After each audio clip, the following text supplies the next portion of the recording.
എന്തുവാ ഇത്? തണ്ണിമത്ത മാമ. നിന്നോടാ ഞാൻ ചോദിച്ചത്. അച്ഛൻ എന്നോട് ക്ഷമിക്കണം, ഞങ്ങളുടെ കല്യാണം കഴിഞ്ഞു. കഴിഞ്ഞെങ്കിൽ നീ അവന്റെ വീട്ടിൽ പോണോ? നീ എന്തിനാ ഇങ്ങോട്ട് വന്നേ? ഇവളെ കൊണ്ട് വീട്ടിൽ ചെന്നപ്പോ അപ്പച്ചൻ പറഞ്ഞ ഇറങ്ങടാ പോയിരുന്നു. പെട്ടെന്ന് നടക്കും വിളിക്കാത്ത കല്യാണം തണ്ണിമത്തം വീട്ടിൽ കൊണ്ട് കൊടുക്കുന്നു. ചൂടായോണ്ടായിരിക്കും. ഇയാളെ മോളെ വിളിച്ചിറക്കിക്കൊണ്ട് വന്നേ. എന്തൊക്കെയായിരുന്നു മോളെ പറ്റി? വീട് വിട്ട അമ്പലം, അമ്പലം വിട്ട വീട്. ആരെ നോക്കത്തില്ല, താഴെ നോക്കിയേ നടക്കൂ. ഇപ്പൊ എന്താ പറ്റി? മേളോട്ട് നോക്കിയേ? ഇറങ്ങി പോടാ. എന്റെ പൊന്നു മോനെ, പണ്ട് ഞങ്ങളൊരു മാങ്ങ പറിക്കാൻ വന്നപ്പോ ഈ പറയണം, അല്ലെങ്കിൽ കറന്നൂര് പറയും കൊച്ചിനെ കാണാൻ വന്ന് നിൽക്കുക ഞങ്ങളൊന്നും. ഈ പഞ്ചായത്തിൽ ഒരുത്തനെ കൊച്ചിനെ മോന്നിട്ടില്ല. നിന്റെ പേരെന്തുവാ? തണ്ണി.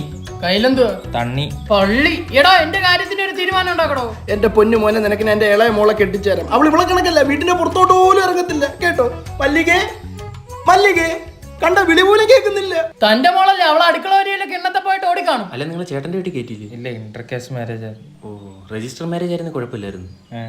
അച്ഛാ